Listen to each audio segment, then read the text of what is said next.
It is time for my craft room update. So a couple of months ago, I did the whole video of creating this craft room from a room of total chaos. And we love it so much. And I want to give you a quick review and remind you that this room also has to double as a guest room. So what we did is we went ahead and put the bed in and made it so that it could be both a guest room and a craft room. And so we added these pillows to the bed and made it so that this is a really comfortable place for a guest. But when a guest isn't here, of course, we can use the bed as a reading nook, a place to get inspiration. And so now I want to go around and show you some of the new things and the changes that I've made in this room. So that first thing, of course, is getting the bed in, because when I showed you the craft room before, the bed was not there yet. And so we put up the bed and, of course, put the pillows, and it's just such a great place for reading and, you know, getting comfortable and getting some inspiration. And then we kept all of our rubber stamping things as it is, and I left 2 drawers open on top for our guests to have space to put their watch or their, you know, whatever. And then one of the things I added was this tin for the washi tape, and I also showed that out on our wrapping station for the holidays. And so it's just so easy to carry back and forth. And because we also do bullet journaling, it's just nice to be able to take that wherever we need it. So those are a couple of things that I added, was the washi tape and just getting all of this organized for use. And then over here, I went ahead and labeled several of the drawers and that were unlabeled, but you'll see I still have drawers unlabeled or with the temporary labels as I kind of figure out what's what with all of the little organization things in our craft room. This is one of my favorite things here that's new is I found these jars at Dollar Tree, and I just love them, the shape of them. And so I have different kinds of clips for watercolor or for sewing or for just general projects. And so they're all right there. And then we have our heat resistant tape on a tape roll. So that's been really nice. One of the fun things I didn't show you the first time was this little craft pocket that my daughter made at school, a few years ago. And so it's magnetic, and so it sits right there, and we can send notes to each other. And so every now and then I'll check it or she'll check it, and we'll see if we've got a note to each other. Just a handy tip is to keep one of these flexible measuring tapes handy.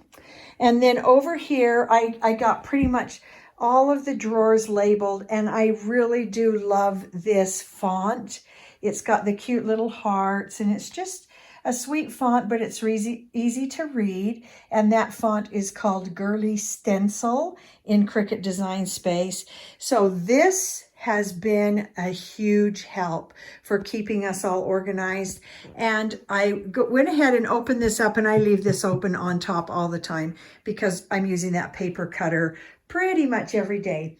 And then the last thing is this. We did have our boxes, gift bags, and things in there, but I've switched this whole thing to vinyl for now, and I'm getting it organized, so I haven't labeled every drawer, but I've got a drawer for permanent vinyl and a drawer for some more permanent vinyl, some removable, and scraps, because I'm still working on what to do with my scraps to organize them. And then this is an iron-on drawer that I'm just discovering the fun of iron-on. And so I've got some patterned and some plain, and the iron-on glitter, I love it. And then this is a drawer for infusible ink. And so if you've been watching my channel, you've been seeing me experiment with that without having a heat press. And then I've got a couple of drawers where I keep projects that I'm getting ready to do because I want to be able to clean up quickly if a guest comes. And so I've got some bins down here and some drawers that don't yet really have anything in it. This is a few projects waiting to happen. And so I really want quick cleanup. And so having empty drawers really is a huge help. So let me show you the room as it is. Now, I did have questions and comments about where we work. And originally we had a card table that we put right here in the middle of the room. But what we found out is we just needed more space because so many of us are crafting. And so I want to show you what we did. And I'm going to go through here. Okay, so this is our family room. And we actually found this table for a really good price, and it opens up so that when there are a lot of us crafting, we can even go bigger. So we've moved all of our crafting out here, and that has really helped. And the beauty of it is we're with the family in the evening, and that's nice. So let me show you a couple of other little suggestions. You saw me make my Big Ideas book in my craft room makeover, but one of the pages that has really helped me is to have at the very back, easy to get to, a page where I list my favorite fonts and what I've used them for so that I can recall them. This is a tray. I have one on our wrapping station, so you might have already seen that. But when I need some items, I can just take the tray, go into the craft room, grab what I want, and bring it out to the table. I love that. You saw me make my pad for my Cricut. And I love it because when I'm not using it, it also holds my cord that links into my computer when I use the Cricut. And then this pad has been wonderful. So I went to a store in town and just got last year's old calendars that they were selling for $1. And so I took them apart right up here and flipped them so the white side is up. And then that is what I use to protect my crafting table. And I love it because if you're using a tape runner and you get a little tape on it, doesn't matter. We paint on these. When I've measured a project, I'll write the measurements down so that when I go into Cricut Design Space, I have my measurements. So it's just so handy. And I actually bought 3 of those, and so I got a couple more down here for when those run out.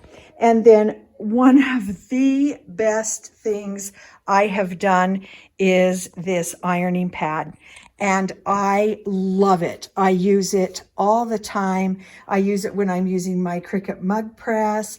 I use it when I'm sewing, ironing other things. And you saw me use it to do sublimation where I don't have a heat press. I was able to do sublimation with my iron, and you can see the extent of my success because it's not everything was a success. So if you look over the last few days, you'll see that I had some successes, some failures, and what I did about them. But these are the updates I have done to my craft room. Number 1 probably is that ironing pad. Number 2 is moving the table out here into the family room so we can all be together and we can all craft together. And I'll just show you this quick little thing we did because this is my daughter's. She has a playroom under the stairs and has a lot of American Girl clothes that I've made. So we put up this little rack so that she can see her clothes and get to them. And so there's our craft room with some updates, some changes, some additions, and it works so well as both a craft room and a guest room. and we're loving it. We're crafting more than we have in a lot of years because everything is so easy to get to. And so there is our lovely craft space. So I hope you enjoyed those updates, and I hope that you are updating your craft room periodically to make it more and more usable for yourself or for others that begin to craft in there. And so if you have updated your craft room, give us some comments below and tell us your best craft room solutions.